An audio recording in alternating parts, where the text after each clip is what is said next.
Tudo bem, minhas gatíssimas e meus gatíssimos?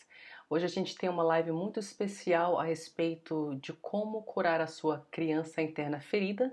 A gente vai conversar com uma filha de narcisista mesmo, que ela tem uma história extremamente comovente. Eu acho que vocês vão amar a live de hoje. Eu amei fazer essa live com ela.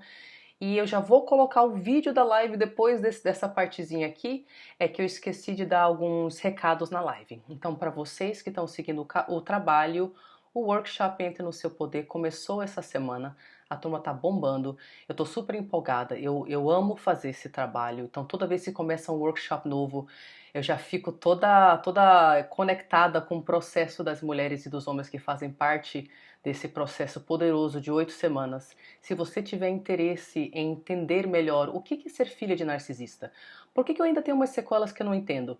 Da onde que vem essas sequelas? Por que eu não consigo reprogramar tão facilmente? Meu Deus, me dá uma luz!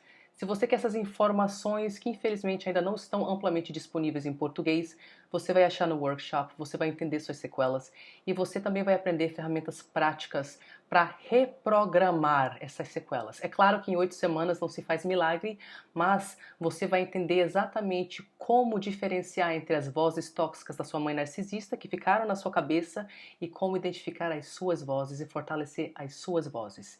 E isso traz cura. Então, pessoal, para quem tem interesse no workshop, o link está na descrição desse vídeo. Dá um clique lá nele. Se você tiver uma pergunta, mande um e-mail para info@tarianarocha.com.br. Ficarei mais do que feliz em responder, tá?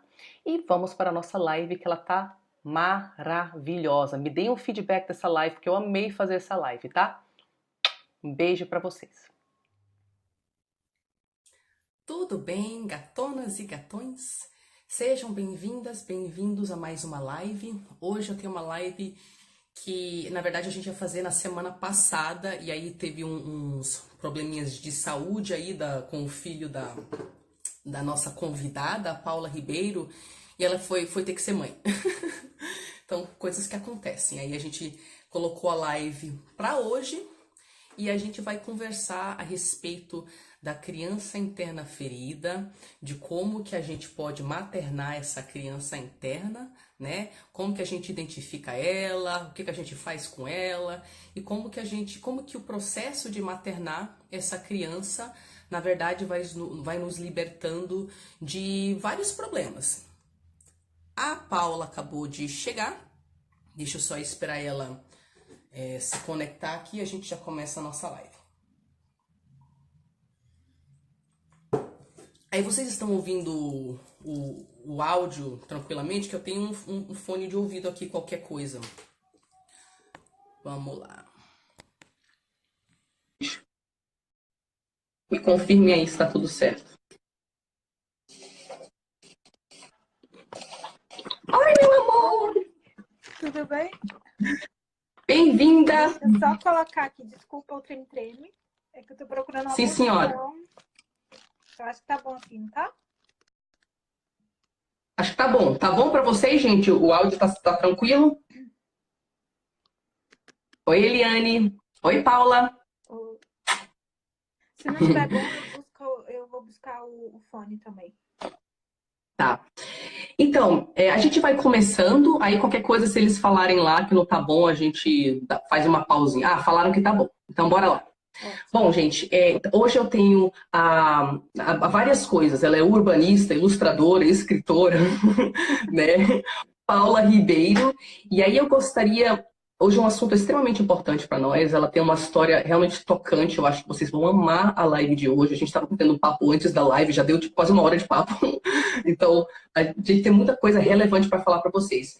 E eu vou passar para você, Paula, para você contar um pouco a respeito de quem você é, não é? E como que surgiu essa percepção sua de que, peraí, eu vou ter que aprender a maternar essa tal de criança interior. Conta aí a sua história, tá com você. Ok. Bom, primeiro eu vou me apresentar. Me chamo Paula, tenho 37 anos e morei no Brasil até os meus 26, 26, 27 anos e depois me mudei para a Europa, né? E aqui eu constituí família, tive filho e tal.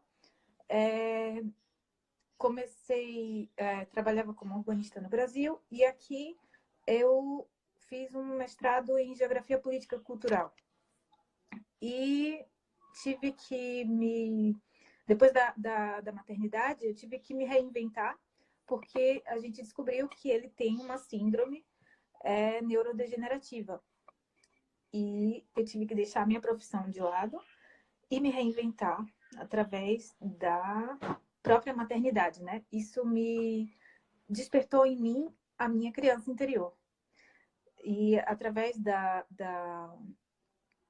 do autoconhecimento, de maternar o meu menino, o meu filho, eu pude curar as feridas que tive com a mãe narcisista. Perfeito. Então, gente, ela é filha de mãe narcisista. Sim. Estava esperando ela falar essa informação. Aí vocês veem por que é mais válida ainda e relevante a nossa live.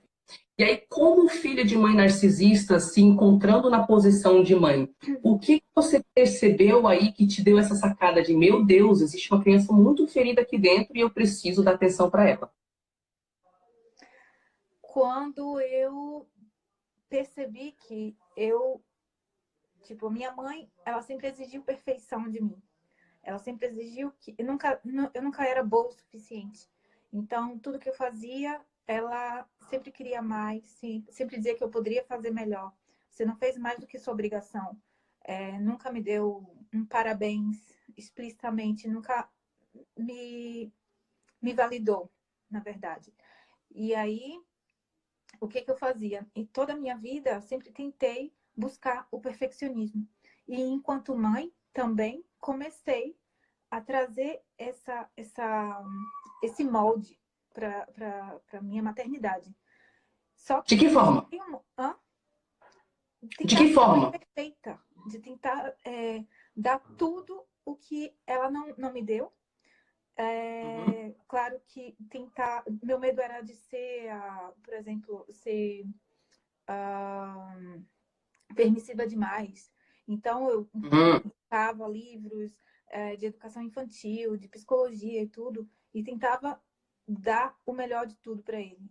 Todos os tipos de terapias, de estímulos possíveis e impossíveis. E chegou um momento que eu disse, será que eu não estou reproduzindo aquilo que minha mãe foi comigo?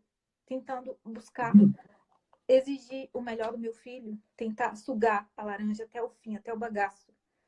E eu comecei a perceber que eu estava reproduzindo um modelo.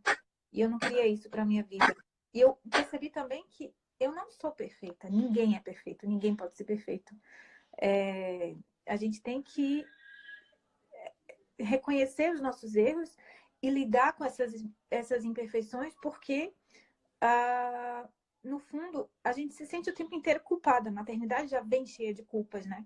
Então, no momento que você pede o tempo inteiro para ter um objetivo fixo, quero exigir o máximo de mim para eu ser a melhor mãe possível para o meu filho. Cara, isso não existe. Isso não existe. Eu sou a mãe ideal para o meu filho, mas eu não posso ser a mãe perfeita para o meu filho. E isso é desgastante demais. Além disso, culpabiliza. A gente se culpabiliza o tempo inteiro. Por que eu não fiz daquele jeito? Por quê? Porque eu podia ter feito melhor, podia ter feito melhor. Isso é martírio demais, entendeu? A gente tem que estar bem consigo mesmo. Como é que a gente pode cuidar do outro se a gente não está bem aqui dentro? Perfeito. Então, Perfeito. a partir daí é que a gente tem que pensar em se curar antes de educar. Perfeito. E aí, gente, eu queria que ela desse essa breve introdução aí para dar uma contextualizada, tá? E para vocês que estão começando a seguir o perfil agora, depois esse vídeo vai estar no canal de YouTube, e para vocês que também às vezes estão descobrindo a questão do narcisismo, vale a gente falar a respeito do que é a tal da mãe narcisista aqui, porque daí vai ter tudo a ver com o resto da live e também porque eu acho que muitas de vocês que estão assistindo vão conseguir se enxergar em algumas situações. Então aqui, vamos falar a respeito, eu gosto muito da doutora Carol McBride, que é uma terapeuta que ela classifica 6 perfis da mãe narcisista, né? E, na verdade, você pode descobrir que a sua mãe pode ter mais de um desses perfis. mas são comportamentos mais facilmente identificados. Então, por exemplo, a gente tem lá a mãe que é fixada em realização, a mãe narcisista fixada em realização. Aí, o que ela foca? Notas, desempenho, sempre você tem que ser perfeita, né? O que importa são as melhores faculdades, os títulos, o status, mas na verdade não interessa a sua necessidade ou o seu interesse ou o que você quer, isso não é relevante. A sua função enquanto filha de mãe narcisista é fazer a mãe parecer uma boa mãe, fazendo, tipo, atraindo atenção para você mesmo. Ah, tenho boas notas, consegui isso, aquilo, aquele emprego, não sei o quê. Então a coisa dela é status e realização. Aí a gente tem a mãe psicossomática, que ela usa da saúde dela para manipular os filhos. Então, sempre se tem alguma situação onde ela não é o centro das atenções, ou onde ela percebe que ela vai ser deixada para trás ou abandonada, ou se os filhos demonstram algum sinal de independência, vai brotar algum mal-estar, ela vai ter que ir para o médico, vai brotar uma doença nova e, claro, né, que filho ou filho vai deixar a mãe doente, né? Então é uma tática de manipulação constante que a gente percebe ao longo da vida daquela mãe, ela é sempre uma pessoa doente e é muito poderosa essa tática por causa da culpa. Como que você vai deixar a sua mãe doente abusiva para trás? A gente tem a emocionalmente carente. O perfil da emocionalmente carente é a criança tem que ser a psicóloga dela. Então, as necessidades da criança, as emoções da criança, o que ela precisa, ela não vai receber a mesma atenção da mãe, os mesmos cuidados da mãe, que ela mesma fornece para a mãe enquanto criança. Então tem uma inversão de papéis aí, onde a criança tem que ser adulta que lida com um monte de coisas íntimas. Às vezes a mãe fala da vida sexual dela, de que ela está traindo o pai, de um monte de coisa que ela faz que a criança não tem estrutura para ouvir, mas ela tem que ser a psicóloga da mãe. Então tem essa mãe narcisista. E a gente tem a malvada secreta, que é aquela mãe narcisista que, por um mundo, ela é muito bondosa, fora de casa ela tem uma reputação. Geralmente as mães narcisistas, né, elas têm uma reputação fora de casa que é de um jeito. Então as pessoas no bairro podem falar que ela é muito boazinha, que ela ajuda os outros, isso, aquilo. Mas dentro de casa, as humilhações correm soltas, as invalidações também, é um terror. E aí a gente também tem a extravagante extrovertida, e aquela mãe narcisista que se faz filme sobre ela, aquela figura pública, artista, que todo mundo ama, adora, adora, adora, adora, adora, mas dentro de casa é um terror com os filhos e com o marido, né? Esses são alguns perfis, alguns comportamentos, e aqui eu vou listar mais alguns traços, né, para vocês que estão assistindo começar a identificar. Então, por que eu vou listar esses traços? Porque quando a gente materna a nossa criança interna, a gente tem que ter traços de uma boa mãe para maternar essa criança. E o que é o traço de uma boa mãe se você só tem referência esquisita, né? Então vamos listar essas referências esquisitas para que a gente possa, então, entender o oposto delas. Então essas mães que estão nesses perfis, o que elas fazem? Elas usam os outros, não é? Então elas tomam o que elas querem sem perguntar, sem pedir permissão. Isso pode ser desde... Não, você vai casar com o cara que eu quero, porque o cara é rico e a mãe, na verdade, quer o dinheiro do seu marido.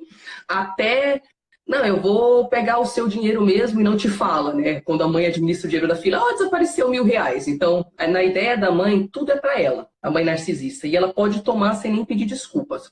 Elas são arrogantes, elas falam mal de todo mundo, ela é superior aos outros, os outros estão errados. E muitas vezes essa arrogância vem acompanhada de um persona fictício que ela cria. Então ela fala muitos idiomas, ela viajou para vários países, ela tem muitos doutorados, e aquilo não é verdade. Ela não fala os idiomas, ela não viajou. A mãe narcisista, ela é uma mentirosa patológica e ela cria realmente uma realidade fictícia que toda a família tem que fingir que é real. E aí é para bancar essa arrogância de eu sou superior a todo mundo. Ela tem necessidade de ser o centro das atenções sempre, então tem a competição e a inveja aqui. Então, de que forma? Você pode até evoluir enquanto filha, mas não muito. Porque daí você não pode brilhar mais do que sua mãe. Se for para brilhar muito, é só para chamar atenção para ela. E também porque o que você conseguiu é porque você é filha da sua mãe. Nunca tem um parabéns pelo seu esforço. Sempre, claro que você conseguiu, você é minha filha, não é? Então tem essa competição constante. A mãe narcisista vê a filha como concorrente, até mesmo como concorrente sexual. A gente vê inúmeros casos de mães narcisistas brigando com a filha por causa do relacionamento da filha com o pai. E, na verdade, não é um ciúmes de filha com o pai. A mãe enxerga a filha como uma outra mulher, competindo com o pai. É a coisa mais bizarra. Ou a gente tem inúmeros casos de mães narcisistas que paqueram os namorados das filhas. Né? Então tem esse tipo de concorrência. E também tem concorrência no tipo assim, para eu ser sempre no centro das atenções, aí os olhos têm que estar até em mim, não é? Então, se você está tendo uma tragédia na sua vida, se você está triste, eu não estou sendo o centro das atenções. Então, eu preciso expressar que a minha tragédia é maior. Então, tem uma competição até de dor. A sua dor é grande? Não, mas a minha dor é maior. Nunca tem espaço para a dor da filha, né? Aí a gente também tem as comparações constantes.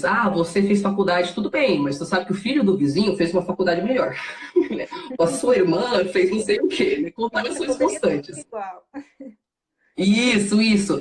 Sempre no fundo, a gente vai ver que todas as táticas da mãe narcisista têm uma função. Fazer a filha não acreditar em si. Não desenvolver uma individualidade forte. Sempre achar que, putz, eu devo estar errada, deve ter algo de errado. Porque nunca tem uma validação. Aí a gente tem a incapacidade de assumir os seus erros. A mãe narcisista, ela não fala, desculpa, eu estava errada. A não ser que isso seja uma forma de manipulação. Para inspirar dó na filha e depois voltar a sugá-la para uma relação tóxica. Mas se você teve uma mãe narcisista, você não lembra dela de realmente ter falado, desculpa minha filha, eu entendo o seu lado, eu estava errado. E depois melhorando isso. Muito pelo contrário, às vezes você pede respeito básico, mãe, por gentileza, não leia o meu diário. E aí isso vira um surto dentro de casa, de forma que a história é reescrita. Você fica mal da história, como você ousa falar coisas para sua mãe, e ela é a boa da história. Então, às vezes você pede que coisas básicas, que qualquer outra pessoa respeitaria, né? Sejam respeitadas pela sua mãe, mas a resposta dela é tão abusiva que, tipo, você aprende que então, nem minimamente eu mereço ser respeitada. E aí tem muita questão fora da mentira patológica que a gente falou, a distorção da realidade, o gaslighting. Isso tem que ser mencionado, tá? Gaslighting é uma forma de abuso psicológico que faz a vítima acreditar que ela está enlouquecendo. E a mãe narcisista se serve muito do gaslighting, porque nessa tentativa de sempre ser o centro das atenções e passar uma certa imagem, ela não pode assumir qualquer um dos seus erros. Então, como que ela vai não assumir os erros dela se ela está sempre cometendo erros? Gaslighting.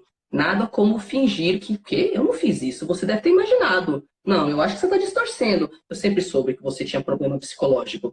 Então, o gaslighting, às vezes, você vê a sua mãe fazendo algo com seus próprios olhos e na sua frente ela fala, você está imaginando coisas. Eu sempre soube que você era fraca psicologicamente. O gaslighting ele é tão comum para fazer a criança acreditar que ela não viu, que ela não enxergou, que não era aquilo, que na fase adulta a filha de narcisista muitas vezes tem dificuldade em escolher se ela vai comer arroz ou feijão no almoço. Porque ela já acha que a percepção dela do que ela quer, do que ela viu, é errada. E ela não consegue aceitar de dentro dela as próprias percepções, de tanto que ela foi confusa, né, na infância. Aí tem, claro, o amor condicional. Você ganha minha consideração se você fizer o que eu quero.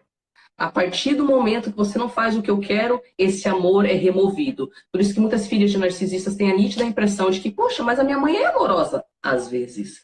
E aí quando você vai ver quando que ela é amorosa, você percebe que tem lá obediência, né? Quando você obedece do jeito que ela quer, tem um amorzinho aí. Quando você não obedece, ela retira esse amor. E aí tem a dependência e a codependência. A dependência é ela se fazer de pobre, coitada criança que vai precisar eternamente do cuidado dos outros. Aí a filha tem que ser a fornecedora de dinheiro, de apoio, de tudo para a mãe. Em vez da mãe ser uma pessoa independente, ela se torna dependente dos filhos. E é esperado que os filhos abram mão dos seus projetos pessoais, de tudo que eles quiserem para cuidar da mãe que é dependente. E a codependência, a filha fica codependente com relação à mãe porque ela acha que ninguém vai amá-la, ela já sente um amor tão escasso vindo da mãe, como que ela vai se desprender daquela migalhinha que ela conhece e se sentir apta a forjar relacionamentos saudáveis com outras pessoas? Então ela não se sente apta e ela não vai longe. E esses laços que ela forma, seja com a mãe ou com parceiros, é sempre um laço de eu não recebo da relação o tanto que eu dou. Mas eu estou acostumada a receber migalha e é assim que eu me sinto útil. Pelo menos eu me sinto útil para o outro e gera essa codependência, que a pessoa precisa salvar alguém e ser útil para alguém para sentir que ela tem valor, mas sempre num desequilíbrio absurdo na relação, né? E aí também tem o sadismo. Sadismo, gente, sadismo mesmo. Dependendo como o narcisismo acontece no espectro, vocês vão perceber que existe sim um elemento da mãe narcisista sentir prazer em ver a filha se dar mal. Então, isso pode ser mais ou menos intenso, mas muitas filhas relatam que quando elas têm muito drama na vida, tipo, ai, perdi meu emprego, parece que o olhinho da mãe narcisista brilha, né? Porque ela tá vendo que você tá mal, que você tá lá para baixo, e aí ela sente um certo prazer mesmo em te ver nessa condição. Ok. Tendo feito esse esboço aí, breve, né, de quais são os comportamentos da mãe narcisista, para vocês entenderem o contexto que a Paula veio, né, algumas dessas características são características da sua mãe, e aí, naturalmente, o perfeccionismo está aí. Tendo pintado esse contexto aí, o que eu quero perguntar para você? Beleza, você se viu enquanto mãe, com o sentimento de culpa avassalador, perfeccionismo, sacou que tinha algo a curar aí dentro. Aí você começou a sacar a ideia da criança interior. Mas para os nossos seguidores aqui entender melhor o que é esse conceito de criança interior, você pode explicar para a gente? Na minha percepção, quando eu comecei a compreender o que era criança interior, foi quando eu vi uma charge, um cartoon, era um espelho e uma adulta sentada diante do espelho, e no espelho tinha uma criança. E acho que tinha uma frase que dizia assim, o que você fez de mim? Tipo, a criança do passado perguntando para ela mesma no futuro o que ela tinha feito dela. Então eu comecei aquilo me tocou e eu pensei, o que é que eu fiz de mim? O que é que eu estou fazendo de mim? Por que eu não estou dando voz àquilo que está aqui dentro?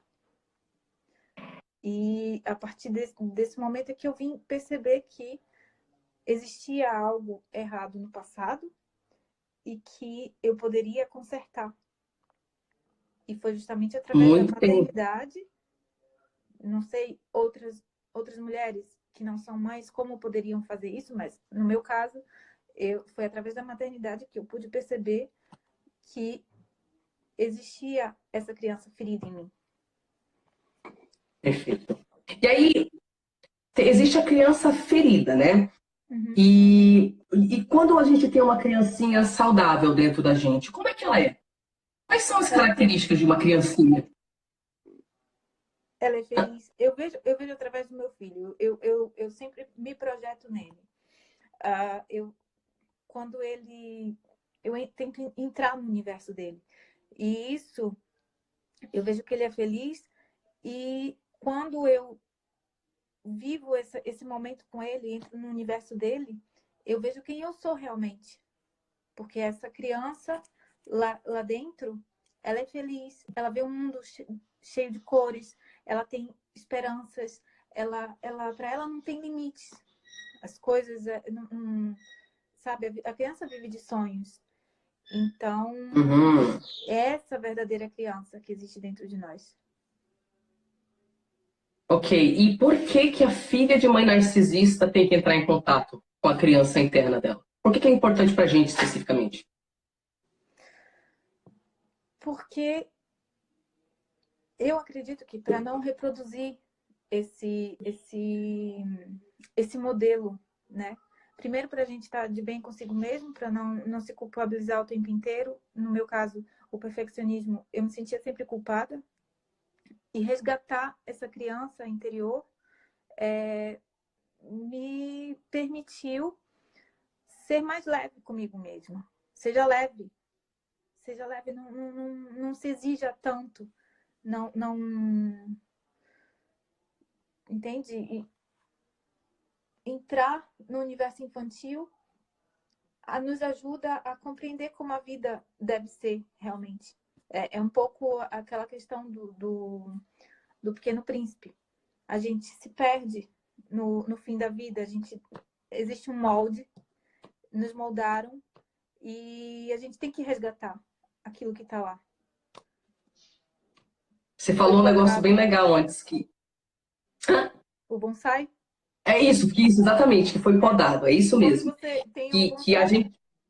É podada as raízes e os galhos para ele manter sempre naquele molde, né? Depois você põe ele num vaso maior, ele vai crescer mais um bocadinho. Tira daquele vaso grande, põe na terra para ver se ela não vira uma árvore frondosa, né?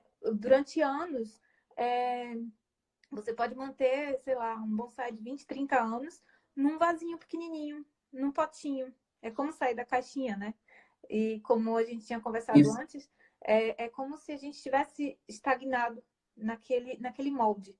Durante todo o tempo em que nossa mãe nos podou. Nos formou, né? O bonsaizinho. E, de repente, você descobre que você pode florescer, que você pode crescer, que você pode ser uma grande árvore de lei. Isso. Você falou umas coisas tão lindas aí. Eu gosto muito desse conceito da árvore bonsai, quando se fala de filho de narcisista, que daí fica fácil entender. Que é uma árvorezinha de bonsai, é outra pessoa que tem uma ideia de como aquilo deve ser, né? E aí vai podando, podando, podando de acordo com a sua imagem, e aí fica aquela coisa artificial construída, porém podadinha, né, de outra pessoa. Então é exatamente o que a mãe narcisista faz com a personalidade da filha. Podo, podo, podo, podo, podo, você pode existir assim, só nesse tamanho, viu? E aí, o voltar a entrar em contato com a criança interior é você voltar para a essência do potencial que tinha lá naquela criança, que poderia se desenvolver em várias áreas se não fosse pelo podar constante de uma pessoa que estava tentando mantê-la num formato específico. Então, quando a gente dá o solo, né, tira do pote e aquela arvorezinha tem a liberdade. Liberdade. E aí, essa arvorezinha pode descobrir que esse galho é mais longo, que essa raiz é mais sei lá, mais forte, não sei o quê. A arvorezinha vai se conhecer. E pode até dar frutos, porque não... Pode até dar frutos, porque no potinho ela pode até dar flores, mas depois não dá frutos. E quando ela tá no Olha! chão, ela pode florescer e dar frutos também. Fazer coisas inimagináveis. Isso. E assim, isso é tão importante para vocês que ainda estão na fase de acabei de descobrir, nem estou começando a me curar ainda, parece que eu nunca vou conseguir. É interessante se enxergar como uma árvorezinha bonsai e sacar que você pode dar fruto. E que o que está faltando para você é voltar a essa essência e se dar a liberdade. Para de se podar. O contrário do que sua mãe fez. Para de se podar, deixa o negócio expressar. E aí você falou um negócio que eu acho que é muito importante, a sua história foi muito parecida com a minha, que é parte dessa essência, né, as características que poderiam ter desenvolvido se elas tivessem tido essa liberdade, a gente percebe a existência de uma criança ferida porque essas partes estão assim, ó. Em algum momento elas ficaram engavetadas. E aí, no meu caso, e aí você pode contar o seu caso também, foi com relação à arte, né? Eu desenhava pra caramba, era também a minha válvula de escape, desde os 3, 2 anos de idade. Minha mãe fala que eu desenhava antes de falar. Já desenhava. E aí, com 15 anos de idade, eu tive lá um trauma que eu entendi que eu tinha que sair da casa da minha mãe, que eu tinha que focar nisso. E aí foi literalmente de um dia para o outro lá. Eu sempre conto essa história, mas é válida aqui que eu peguei meus cadernos e eu falei, eu não tenho mais tempo para coisa de criança. E de um dia para o outro eu parei de desenhar. E eu fiquei quase 20 anos sem expressão artística. Porém, eu fiz uma promessa para mim mesma. Eu falei, eu não tenho tempo para coisa de criança, mas um dia eu vou voltar. E eu guardei todos os meus materiais de arte e eu carreguei durante várias mudanças, durante quase 20 anos, eu tenho eles até hoje. Porque eu sabia que um dia eu ia voltar a honrar aquela parte de mim. Foi tudo muito instintivo, tá? Eu tinha 15 anos quando eu tomei essa decisão. E o que é interessante é que quando a gente volta a entrar em contato com aquela jovem ou aquela criança que ficou congelada, ela está pronta para se expressar. Ela está pronta para evoluir além daquele ponto. Fale essa história. É como um músculo, né? Quando você não utiliza, ele atrofia. O nosso cérebro é igual. A gente está falando de cérebro porque a gente está falando do nosso mental, né? Sim. Ele atrofia. Essas características são podadas, são atrofiadas, e quando você volta a desenvolver, ele volta a ganhar força, ele volta a crescer. E no meu caso, que foi parecido com o seu, eu fui chamada na escola quando eu tinha 3 anos. A minha mãe foi chamada na escola pela psicóloga da escola para dizer que, você sabia que sua filha desenha? Claro, minha filha. Mas, tipo, era uma coisa normal, entendeu? Não, eu acho que a psicóloga talvez quisesse dizer que para dar continuidade, estimular, né? Mas fui estimulada, mas não no sentido de profissional. Não segui nenhuma carreira nessa área. E poderia, né? Se fosse guiada de uma outra maneira. E quando eu continuei desenhando como válvula de escape por causa dos espancamentos, por causa da pressão psicológica, então era a minha única maneira de me expressar, era através dos desenhos. E sempre, desde criança, eu desenhei muito bem. Modéstia à parte, não. Vocês têm que ter amor, hein? Vocês que estão ouvindo, É isso mesmo. ter amor pelo que vocês fazem e reconhecer que Sim, o que senhora. você faz é bom. E depois eu comecei a escrever. E ela começava a ler meu diário. Eu criei um código, um alfabeto em códigos para escrever. E ela me bateu, me obrigando a dizer o que tinha escrito, qual era aquele código. E aí eu desisti de tudo aquilo. Eu escrevia escondido, depois amassava o papel e jogava no lixo.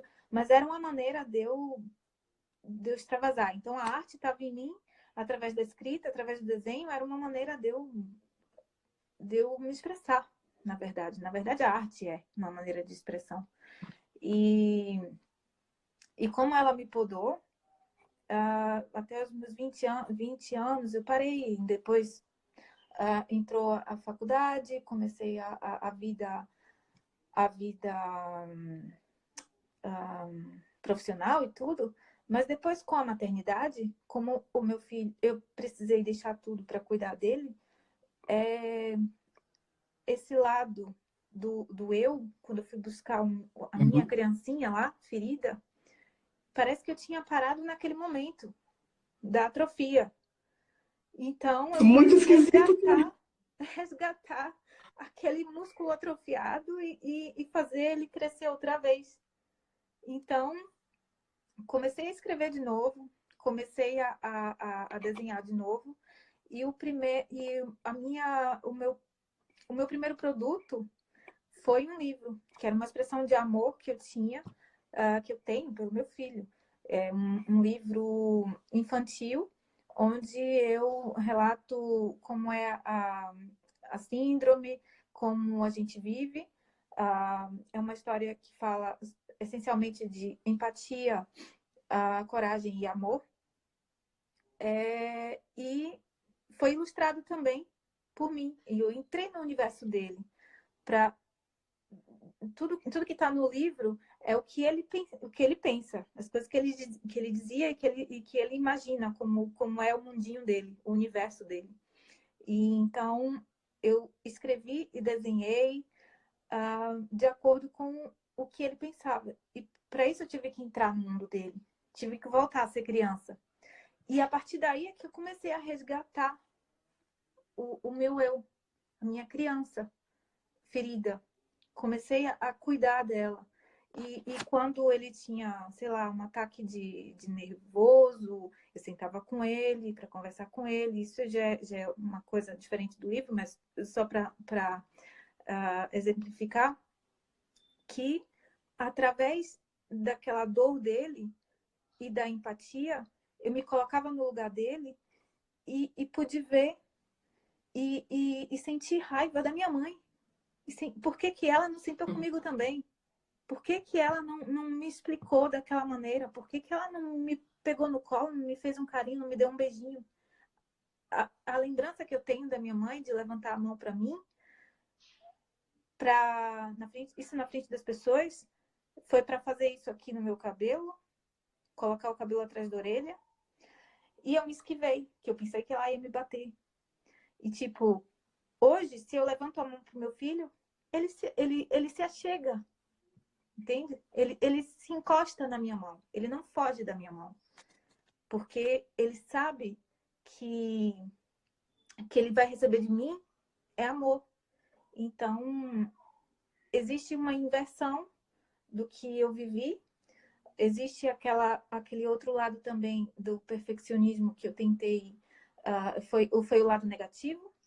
E esse lado que eu tratei e que trato, porque um trauma é para ser tratado pro resto da vida. Não pense você que vai desaparecer. Tudo é perfeito, tudo é maravilhoso. Não.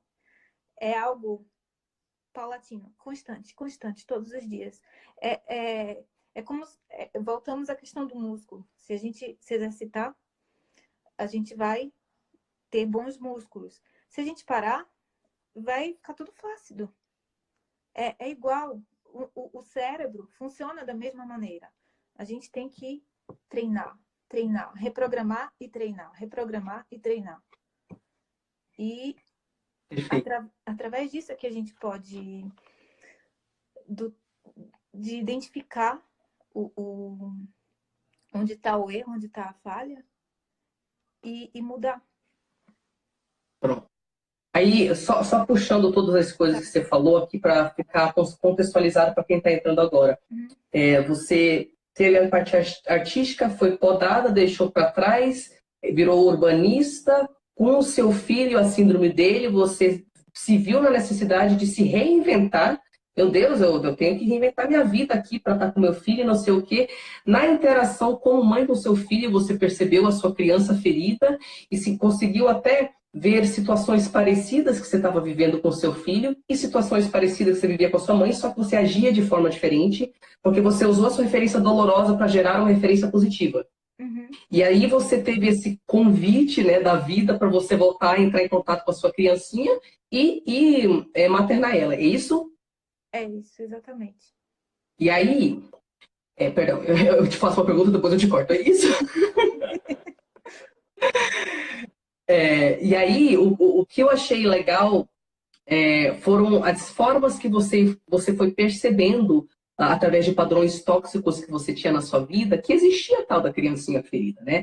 Então, como é que a gente identifica essa criança ferida? Como que você identificou? Opa, tem parte de mim aí que ficou para trás.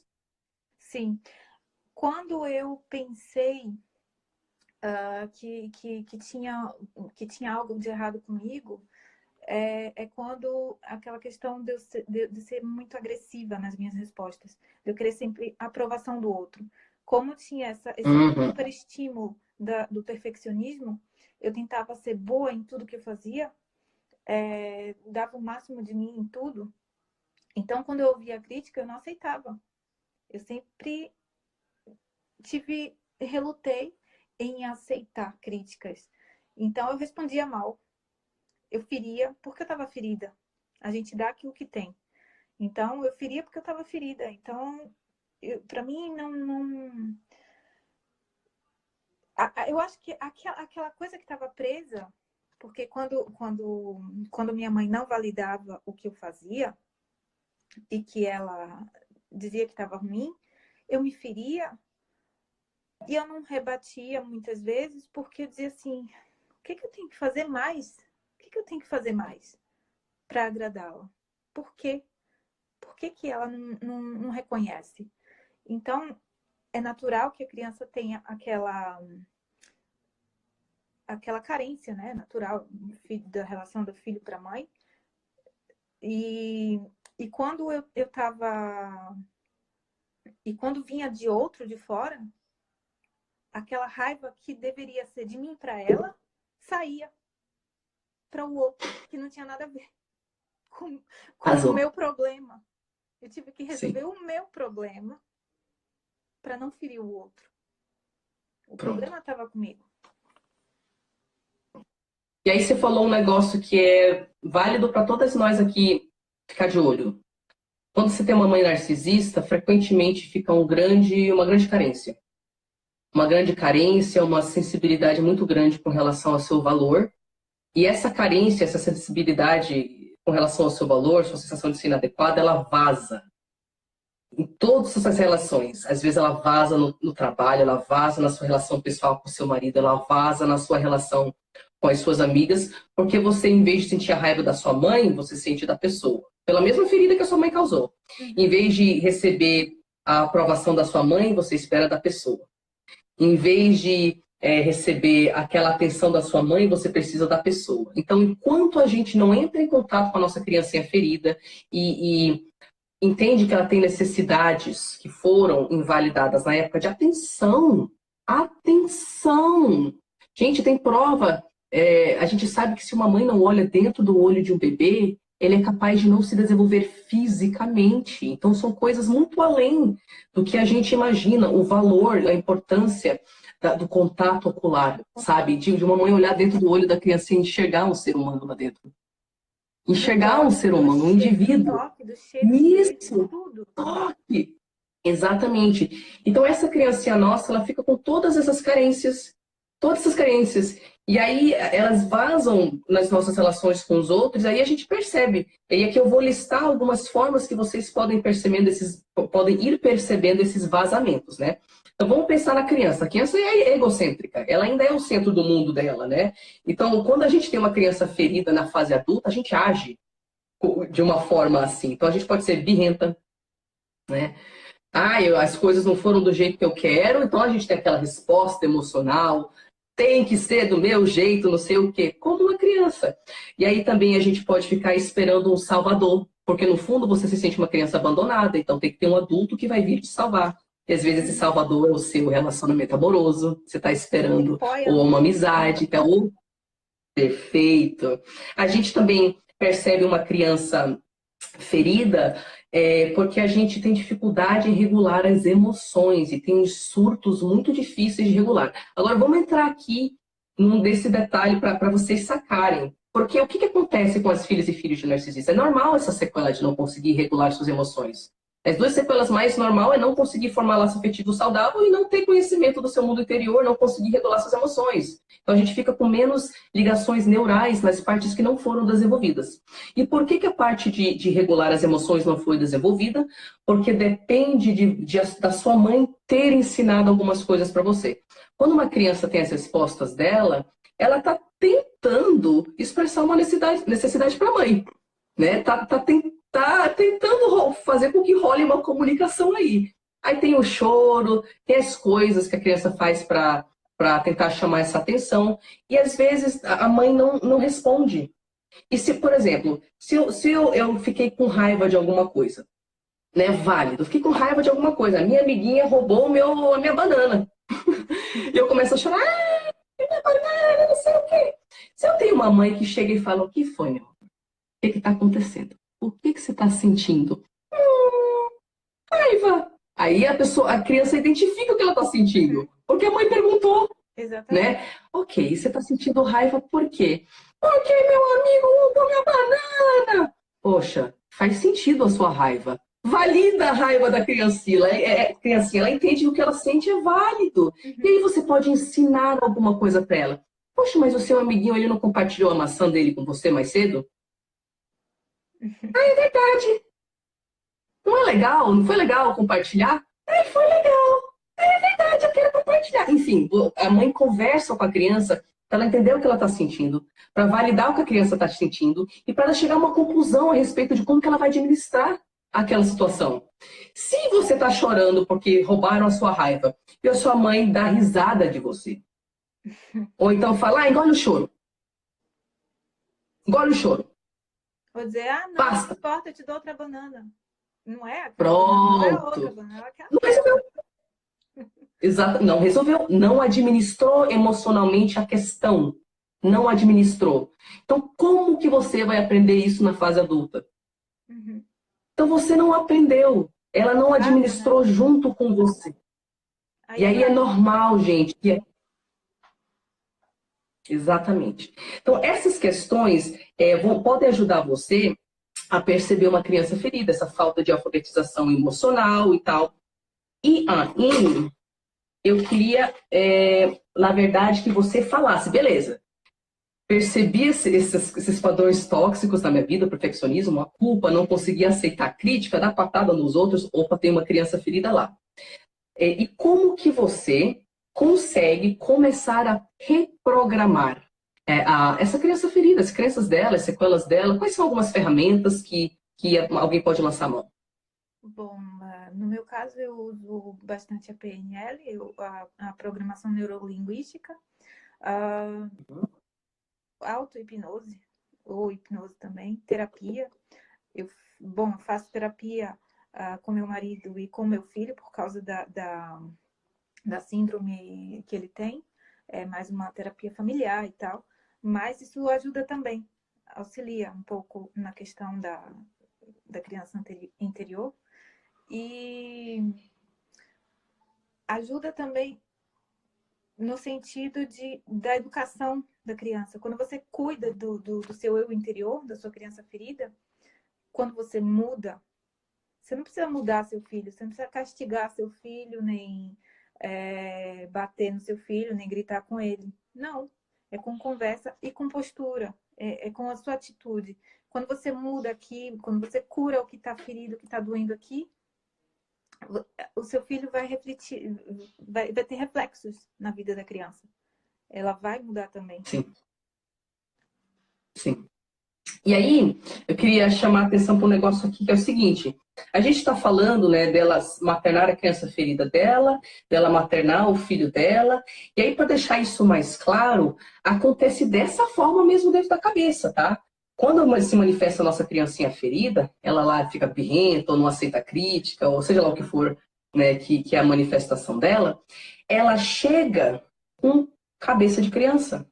Gente, neurologicamente falando, o trauma fica mesmo congelado na idade que ele foi formado. Então, a gente, de fato, naquele momento que o nosso sistema nervoso central está sendo sequestrado pelaquela parte ferida, a gente regride em idade emocional.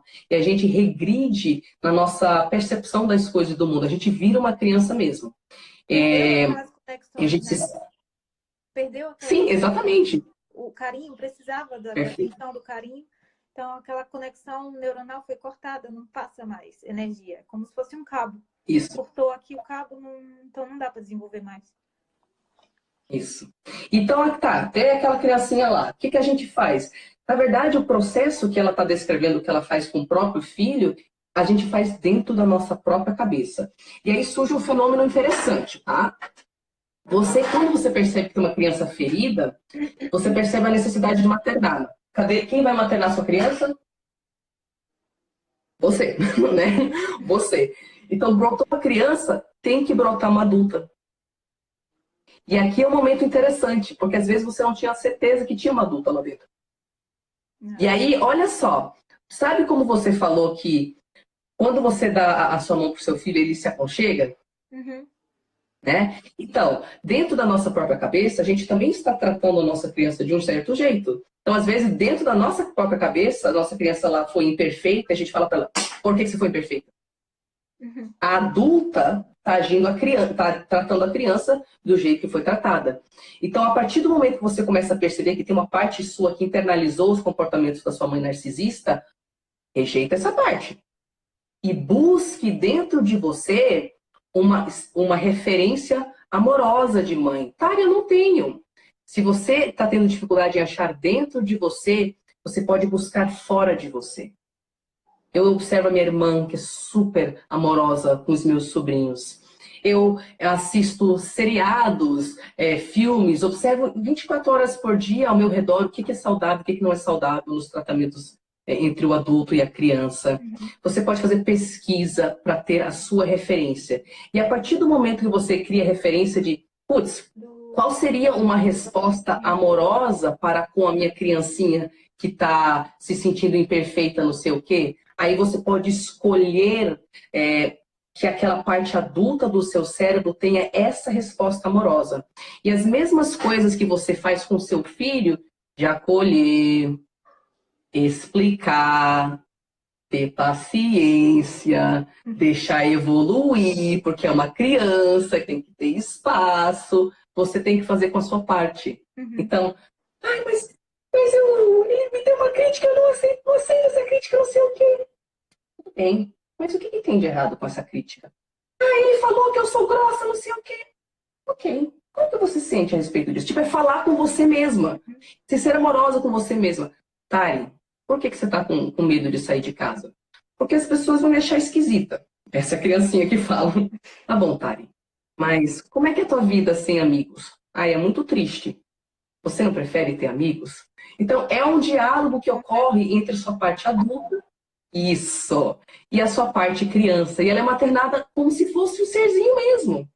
E aí eu queria te perguntar, nessa de entrar no universo do seu filho e assim começar a entrar em contato com a sua criança, o que você percebe no dia a dia que você faz, momento a momento, longe da PNL, longe não, né, que você sempre carrega consigo, mas longe da terapia, né, daquele contexto oficial, o que você faz no dia a dia que ajuda você a de fato maternar essa criancinha? É quando eu entro em contato com ele, quando eu entro no universo dele e que a empatia me leva a entender o que ele entende. E aí, no momento em que eu sinto o que ele sente, quando eu paro e sinto com ele, ele, sei lá, mãe, minha barriga tá doendo. Tipo, se fosse minha mãe, ia dizer, deixa de besteira, menina. Tá doendo por quê? Tá. Entendeu? E quando eu sento com ele, digo, o que foi que aconteceu? A barriguinha tá doendo, tá com fome, tá sentindo dor. Então, eu vou me colocar no lugar dele, tentar entender o que ele tá passando e vou suprir aquela necessidade dele. E aí eu me lembro, por que ela não fez isso comigo? Por que quando eu tava com dor de barriga, ela não parou e não perguntou, o que foi, filha? O que você tem? O que você teve? Porque ela não podia. Primeiro eu senti raiva, né? Por quê? Por quê? Por quê? Por que ela não cuidou de mim? Por que ela me bateu no momento em que eu mais precisava? Por que ela não me entendeu? Por que ela não me ouviu quando eu queria? E por que ela cortou algo de mim que eu gostava muito por uma bobagem? Por uma coisa que eu nem tive culpa. E aquilo dói, e aquilo te dá uma raiva, sabe? E aí é que vem a questão do perdão, porque muita gente fala, você tem que perdoar a sua mãe. Para você ser feliz, você tem que perdoar a sua mãe. Mas antes de você chegar no perdão, é como se fosse fazer uma faxina. Vamos lá colocar um vaso de flores em cima da mesa. Você chega numa casa que está fechada há muitos anos, cheia de teia de aranha, cheia de poeira, cheia de coisa suja, cheia de lixo, cheia de coisa velha. E você chega com um vaso de flores, de prata, com flores lindas do campo, variadas, e coloca ali em cima daquela mesa empoeirada, naquela casa toda suja. Não faz sentido nenhum. Como é que você vai dar o perdão, que é aquele vaso de flores, para alguém que fez aquela sujeirada toda ali dentro da sua vida, dentro do seu eu? Então, primeiro você tem que meter a mão na massa. Dói limpar. Dói mexer em coisa suja, velha, poeira e fedorenta. Dói muito. Então você tem que extravasar a sua raiva e dizer mesmo, eu sinto raiva. Por que você não fez isso comigo? É importante passar por essas etapas sabe? Da raiva, do ódio. É importante. Para depois você entender que ela não teve condições. Ela não teve condições. Ela nunca, nunca, nunca vai entender. Ela nunca vai. Cara, eu já fui sugada várias vezes. O negócio do Hoovering. Já fui sugada várias vezes, aspirada várias vezes, sem nem saber o que era o narcisismo. E já cortei contato, já tive contato zero sem nem saber o que era o narcisismo. Por autodefesa, talvez, não sei. E sim, quando você é sugada de volta, você percebe que aquela mulher não vai mudar nunca. Ela continua a mesma egoísta de sempre, a mesma egocêntrica e egoísta, não vai mudar. Por que que eu vou dar uma nova chance. Por quê? Pra quê? Pra me ferir mais ainda? O que ficou lá no passado já não bastou? A minha dívida com ela já tá paga. Já tá paga por causa das feridas, da bagunça que ela deixou na minha casa. Ela deixou minha casa toda Sim, suja. Então, eu tenho que limpar sim, sozinha a minha casa, porque ela não vai me ajudar a limpar a minha casa. Sou eu. perfeito. E aí, Então, não, continua. eu acho que antes da gente pensar no perdão, a gente tem que pensar primeiro em sentir raiva mesmo. É a partir daí que a gente vai se curar. É a partir daí que a gente vai ouvir o que a nossa criança tem a dizer. Validar o que a nossa criança tem a dizer. E a nossa mãe somos nós mesmas, né? Como adultas, olhar para o nosso passado e dizer: não temos ela, a gente não tem ela, vamos ter que seguir nós duas sozinhas. Eu tô aqui, eu tô aqui e a gente vai conseguir. A gente somos uma pessoa só, mas é isso mesmo. Então a gente vai conseguir. Eu te seguro pela mão, eu te dou colo. A primeira vez que eu entrei em contato com a minha criança interior, ela chorava. Chorava, chorava, chorava o tempo inteiro. E só conseguia dizer: eu tenho medo, eu tenho medo, eu tenho medo. Era só o que ela dizia. Não dizia mais nada, só dizia isso. Então, são traumas de anos que tem que dar atenção mesmo. Você tem que sentir raiva mesmo. Sabe, o Isso. perdão, não pense no perdão agora não. Porque para você, uma coisa é você esquecer, a gente não esquece nunca. A gente pode dar o perdão mais tarde, mas esquecer a gente não esquece nunca. A gente tem que pensar na gente, porque o saldo tá negativo aqui. O saldo tá Pronto, negativo com a gente. Não pronto. devemos nada a E ela. aí, o que. Sim, sim, sim, tá pago, né? Tá mais que pago, né? E aí, eu quero linkar algumas coisas aí, que é o seguinte: a criança, ela fica ferida, né? A criança interna fica ferida, porque a criancinha vem para o planeta Terra com algumas necessidades existenciais, fisiológicas e tal. E não é você, Tariana, ou você, Paula, que decide. Uhum. A criança vem com essas necessidades. Se ela não é olhada, se ela não é validada, tocada, não sei o que, isso deixa sequela, entendeu? São coisas que a criança precisa. E ao perceber essas necessidades dela sendo ignoradas ou ridicularizadas, né, negligenciadas pela mãe, ela se sente não só não preenchida nas necessidades, como incapaz de preencher as próprias necessidades. Aí ela chega na fase adulta realmente se sentindo uma criança. E aí olha como é importante o processo de sentir raiva e também o que é esse perdão que a gente fala e o que isso tem a ver com as necessidades da criança e você ser uma boa mãe para maternar a sua criancinha. A única forma que essa criancinha interior vai entender que não é culpa dela, porque ela acha que é culpa dela, né? É se Exatamente. ela também entender que a mãe não consegue fazer diferente. Uhum. E a gente sente tanta raiva. Por que, mãe? Por que, mãe? Por que, mãe? Por que que você não fez? Por que você faria uma coisa dessas, mãe? Você fez histórias que você tem na sua vida que as suas amigas não têm, sabe? Por quê? Por quê? Por quê? E nesse processo de, por quê, mãe? Às vezes você vai lá estudar o narcisismo, ou você começa a ter maior percepção de que as pessoas, às vezes, têm situações psicológicas que elas não vão curar. Não. Ela não quer também, né? E também não quer. E aí, ao explicar para si mesmo e para essa criança, minha linda, a razão que as suas necessidades não foram satisfeitas pela sua mãe não é porque é sua culpa, é porque ela nunca teve e nunca vai ter capacidade de Não. fazer diferente. Com ela deve ter sofrido traumas também, né? Então, ela já Com tem certeza. ela já tem aquilo.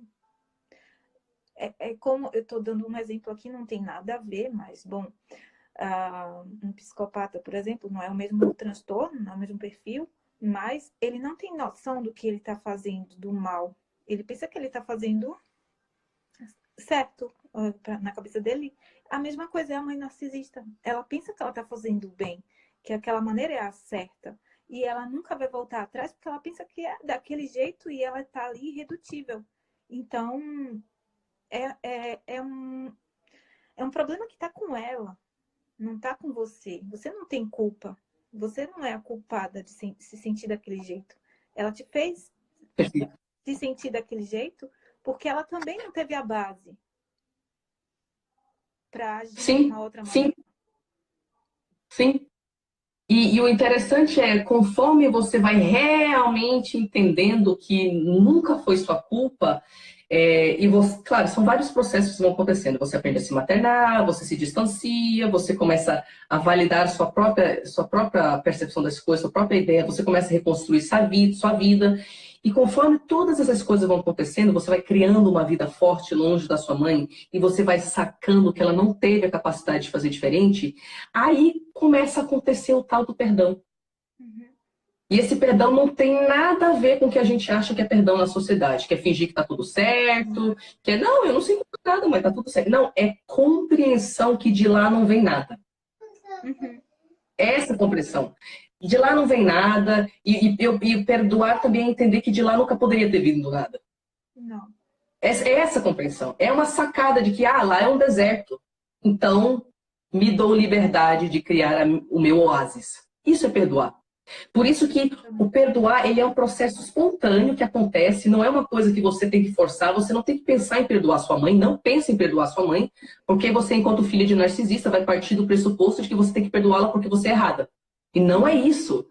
Não pense em perdoar sua mãe. O processo de perdão acontece naturalmente quando você se materna. Você explica para sua criancinha, não é sua culpa. As necessidades que ela não satisfez, eu vou satisfazer agora. Isso que é o processo que te liberta de ficar reagindo constantemente. Olha só, vai fechar aqui e aí a gente recomeça, tá? Depois eu junto os vídeos. Uhum. A gente tem 20 segundinhos que o Insta corta. Tá.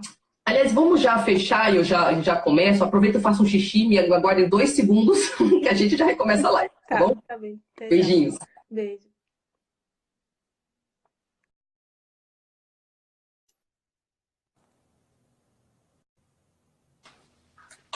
Estamos de Oi, volta. desculpa. Gente, como é que tá o áudio? Tá com retorno ou tá legal? Já nos dão um feedback aí? Tá bom agora? Pra mim tava sempre bom, né? Mas...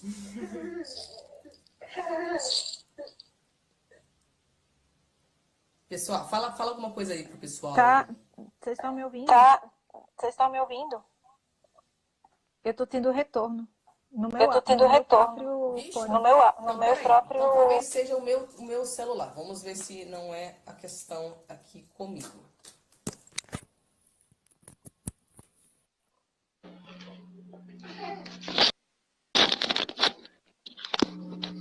Como está a situação? Melhorou o retorno ou não? Agora tá bom. Gente, para vocês, continua duplicando aí? Como é que tá agora? Ainda dá, não dá? Fala de novo. Bem de leve.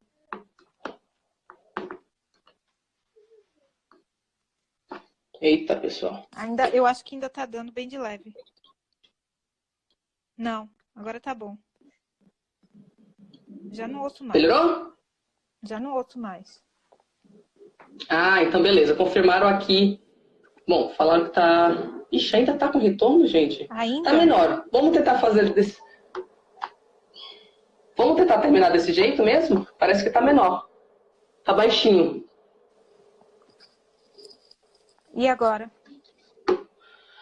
Eu acho que se eu tô com fone, você tá com fone, tá dando... normalizou. Uhul! Falaram aí que normalizou.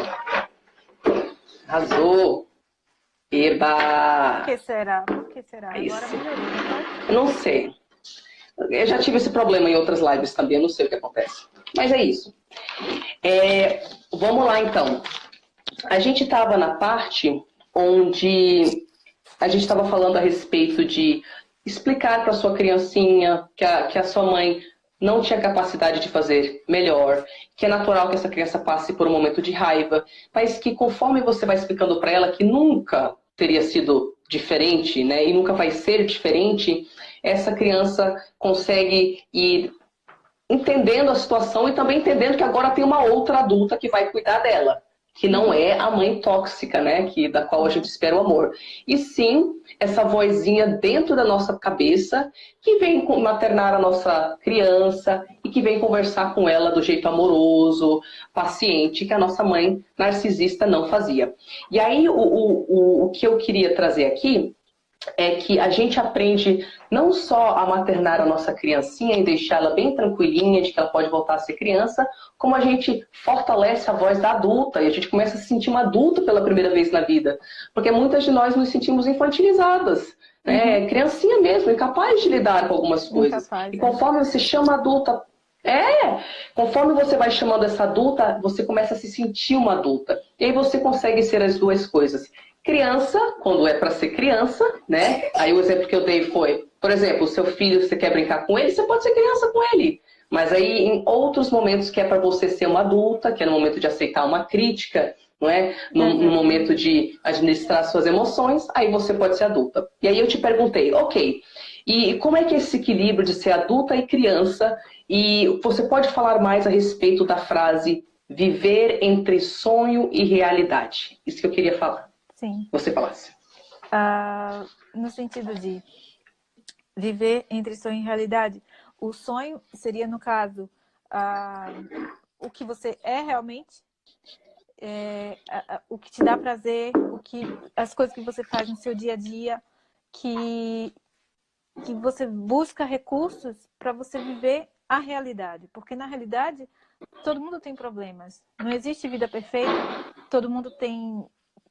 Até você morrer, você vai ter problemas.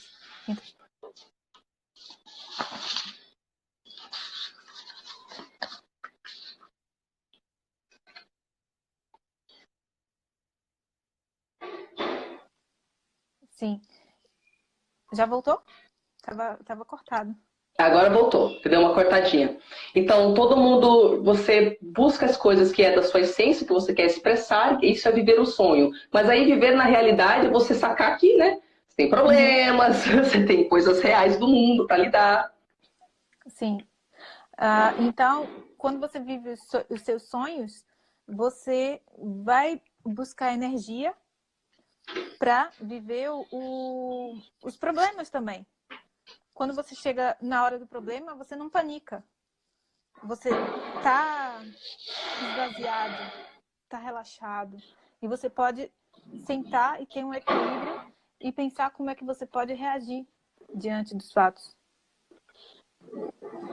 Lindo, lindo. Então, a parte de viver o sonho, deixar a sua criancinha ter a sua expressão, que para mim teve a ver com arte. E hoje em dia, a forma que eu faço isso é cantando, escrevendo música, dançando. Eu acredito que para você seja a arte também, a interação com o seu filho. Isso nos energiza para até ser uma adulta e lidar com a realidade, né? E aqui tem um aspecto de ser uma adulta que é muito poderoso, muito importante, que eu queria mencionar, que é a adulta, ela faz planos. Ela faz planos com passos específicos a longo prazo.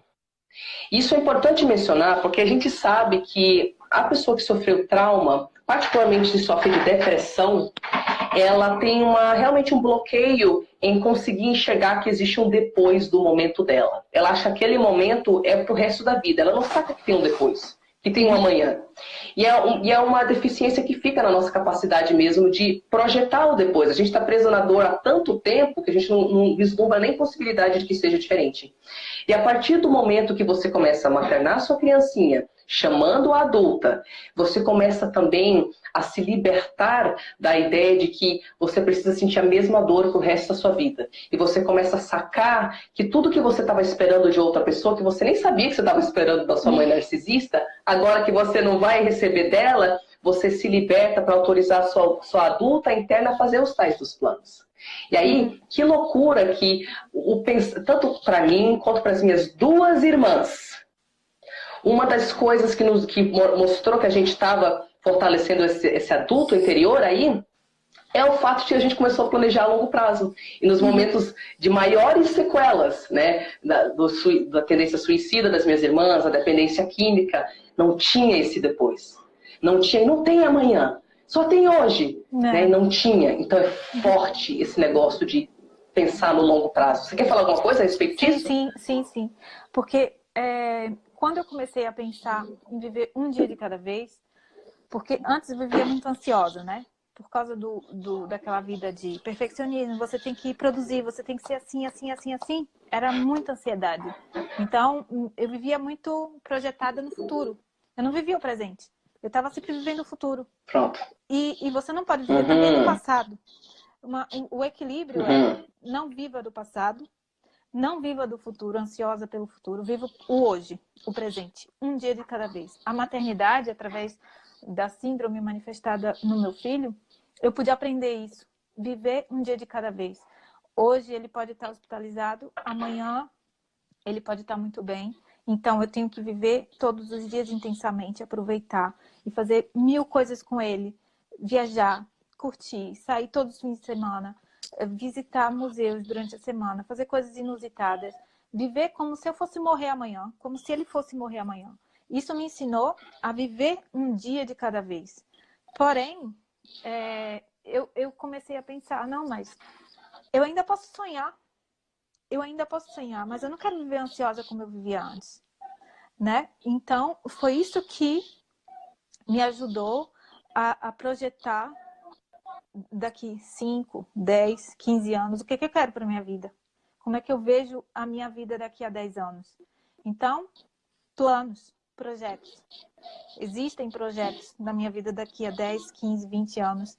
Eu projeto pequenos projetos, 1 ano, 2 anos. Mas aquele que eu quero alcançar daqui a tanto tempo, longa duração, eu tenho que projetar, eu tenho que continuar a viver. Mas eu não posso esquecer que nesse intervalo de hoje, daqui até 10 anos, eu não posso esquecer de viver, eu não posso viver ansiosa. Ai, vai chegar o dia, dos 10 anos. Eu cheguei no meu projeto, realizei o meu projeto, mas eu não vivi. Eu esqueci de viver. Eu esqueci de me dar prazer, de trazer aquela válvula de escape sempre, de cuidar do meu interior, de continuar cuidando das minhas crenças limitantes, de limpar coisas tóxicas da minha mente. É o tempo inteiro assim. Todos os dias a gente tem que limpar, todos os dias a gente tem que progredir. Pro resto da vida. Todos os dias a gente tem que... Pro resto da vida.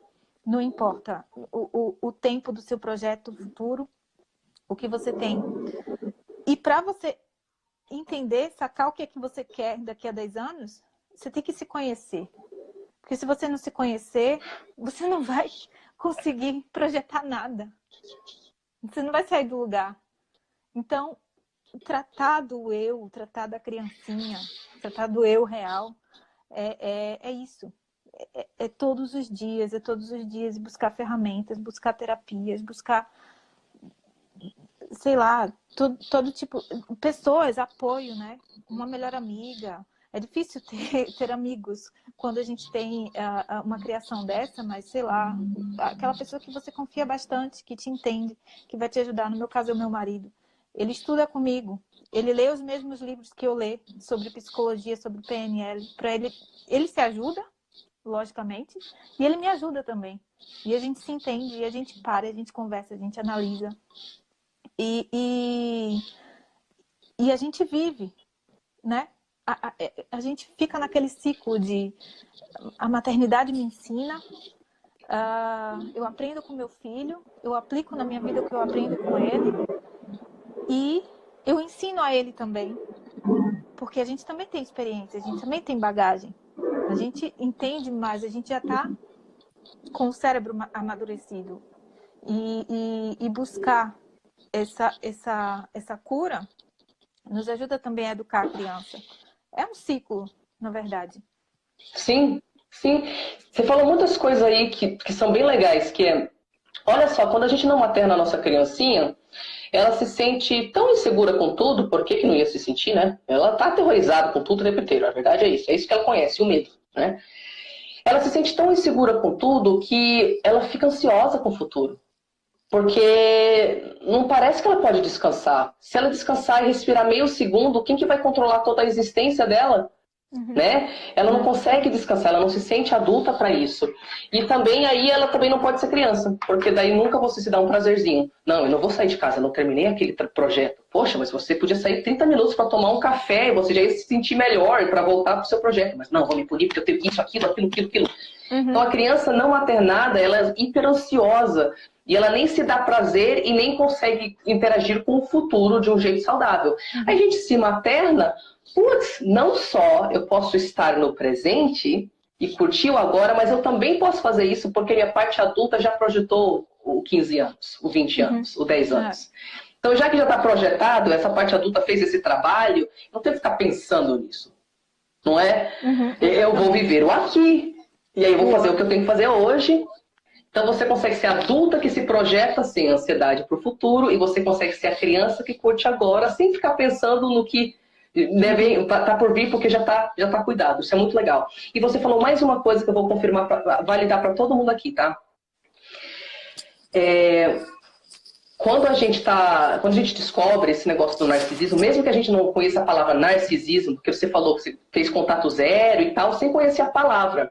Mas mesmo assim, quando a gente é filha de narcisista, tem uma fase inicial que a gente sofreu tanta lavagem cerebral para não acreditar em nós mesmas, que é importante falar que você não faz esse processo sozinho, tá? E nessa fase inicial é normal, gente, é normal que você se sinta totalmente perdida, totalmente incapaz de qualquer coisa, e que pareça que esse momento vai durar para sempre. É normal, todo mundo se sente assim, com raras exceções. Então, no início, é verdade, não se puna. É verdade que você precisa de outra pessoa forte. E essa pessoa pode ser um terapeuta que tem conhecimento do narcisismo materno, pelo amor de Deus, né? E pode ser também, pode ser um marido, para ter um ego forte do seu... Quando no marido também... Detalhe importante, tá, gente? Ou, no meu caso, como vocês sabem, eu não fiz terapia, mas olha a pessoa que eu fui encontrar, minha melhor amiga, filha de narcisista. A gente lambeu as feridas uma das outras, estudando tudo obsessivamente durante anos, eu e a minha amiga. Se lambia. Opa, a feridinha tá melhor agora. Mas, fato, todas nós precisamos de alguém forte no início. Não se sinta má porque você não consegue tomar uma decisão, tomar um passo, não sei o quê. É isso, gente. É isso, você tá fragmentada, devastada por dentro. É isso, gente. É uma criança então, é importante falar isso. Eu posso falar? Abandonada. Eu posso claro. falar? Quando eu me mudei para aqui, que saí do Brasil, eu sempre tive o estímulo. O grande estímulo era ela. Porque ela dizia, né? Eu estabelecia metas. E eu tinha que atingir aquelas metas para tentar agradar sempre. Eu tenho que agradar ela, eu tenho que agradar ela. Então, eu dava o máximo de mim. Eu tinha bons resultados porque eu tinha uma motivação. Procurava sempre agradá-la. Mas quando eu saí de perto dela, que eu perdi o meu guia, eu estava desnorteada. Eu não tinha mais a quem agradar. Eu vou agradar a quem? O que eu vou fazer agora? Eu tenho objetivos para agradar a quem? A mim? Por quê? Por que a mim? É isso que eu quero? Por que a mim? Eu tenho que... E tipo, eu me senti perdida durante 2 anos. 2 anos eu me senti perdidona, sabe? O que é que eu quero para minha vida? Minha vida não faz sentido. Não tem sentido para mim, porque aquela não era eu. Eu estava vivendo a vida dela. Eu era um fantoche, sabe, marionete? Se você larga a marionete, Pinóquio, dá vida ao seu Pinóquio. Deixa Pinóquio viver a vida dele. E agora? Deixa Pinóquio viver a vida dele, né? Não manipule. Então, foi difícil. Foi o meu marido que me ajudou a sair de não saber o que fazer da minha vida. E é tão importante você falar isso, porque a primeira fase é estar desnorteada mesmo, tá? E assim, eu dou risada, mas é de nervoso, gente. Pelo amor de Deus, não me entendam mal. Eu dou risada, mas é porque é devastador. É devastador. E você tá toda errada, toda fragmentada por dentro, e você tem que começar a juntar os cacos e começar a se perguntar, peraí, esse caco é meu? Uhum. E às vezes o caco não é seu. E você tem que rejeitar ele, mas ele sempre fez parte de você. E aí você tem que substituir ele com outra coisa, mas você não tem referência de outra coisa. Não. Então é um processo. E você falou 2 anos de estar desnorteada, para mim foi parecido, e é interessante lembrar que o luto dura em média 2 anos, né? Sim, é. E tem isso também, né? Olha, eu queria que você falasse sobre o seu Instagram, fala o seu contato para todo mundo, porque depois vai para o YouTube, vai ter um monte de visualização isso aqui. Eu estou muito grata por você, tá? De ter a coragem, a disponibilidade de...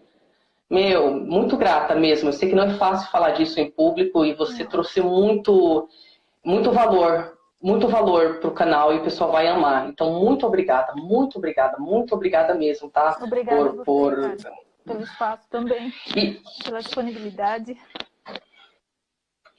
E agora eu quero que você fale pro pessoal, fala do teu livro, fala do teu Instagram, como que o pessoal vai te encontrar. Sim, o meu Instagram é ATM, que é o nome do cromossomo que é afetado do meu filho, atm.paula, E, que é ET, que é E em francês, ponto de novo, Noah. Eu vou escrever aqui e depois vocês procuram. E o livro, ele já está escrito, já está ilustrado. E agora eu espero uma resposta da editora, né? É um livro infantil. Espero a resposta da editora, e se eu não tiver uma resposta positiva da editora, eu vou ter que financiar o meu próprio livro e lançar no mercado. Mas, por enquanto, eu espero a resposta. Mas, com certeza vai sair. Não se preocupem, porque vai sair. É um livro infantil. E que coisa linda, gente. Você escreveu e ilustrou. Sim, escrevi e ilustrei. E tem também depois, no meu próprio Instagram, tenho encaminhado para lá, para o meu Instagram das artes, dos desenhos que eu faço eu vi lá. das pinturas. Eu achei... Desculpa, continua. E outra coisa é que depois eu pretendo escrever também um livro para adultos. Já comecei com umas ideias, umas coisas, mas ainda vai levar um tempo. Eu preciso fechar algumas coisas ainda para dar continuidade. E falando sobre essa trajetória de ter sido filha e mãe. Mais ou menos o que aconteceu, o que mudou na minha vida. E como a gente pode mesmo transformar os nossos defeitos em qualidade. Aproveitar sabe, aquela... Quando você escrever esse livro, você volta a me procurar, hein? Pra gente fazer uma live, pelo amor de Deus, porque eu acredito muito no que você acabou de falar. A gente transforma defeito em qualidade, gente. Sim. Tudo que eu achava que era quebrado, esquisito em mim, falar sozinha. Viver num mundo de fantasia, né? Na verdade, são coisas minhas. Eu sou uma pessoa intelectual, comunicativa, eu sou uma pessoa artística, super criativa, então tudo que era errado, né, virou força. Tá? Exatamente. Meu amor, muito obrigada. Muito obrigada. Depois eu vou dar uma editada nesse vídeo, eu vou fazer o upload e eu vou te dar o link, tá? Caso você queira divulgar. E eu quero mostrar para as pessoas, eu estava fuçando o teu Insta artístico, eu me apaixonei por uma imagem. Eu vou super ter que mostrar essa imagem. E quem me conhece já até sabe. Gente, olha que coisa mais linda, meu Deus! Para quem não sabe, eu danço, né? Eu sou dançarina, eu faço polidense, que é difícil, é acrobático, eu tenho que abrir vários espacates assim. Então, quando eu vi isso aí, eu já pensei, vou bem compartilhar. Obrigada, meu amor, mais uma vez. Obrigada tá? a você, Tari. E as perguntas que estão aqui embaixo, depois eu posso responder se tiver. Eu não li nenhuma, tá, gente? Desculpem, porque senão a gente se perde também. Mas se tiver alguma pergunta específica para mim, eu respondo a vocês. Eu adiciono vocês através da... Você vai deixar salva, né? 24 horas. Sim, vai ficar aqui e também vai para o canal de YouTube, tá? Depois vai para o canal de YouTube.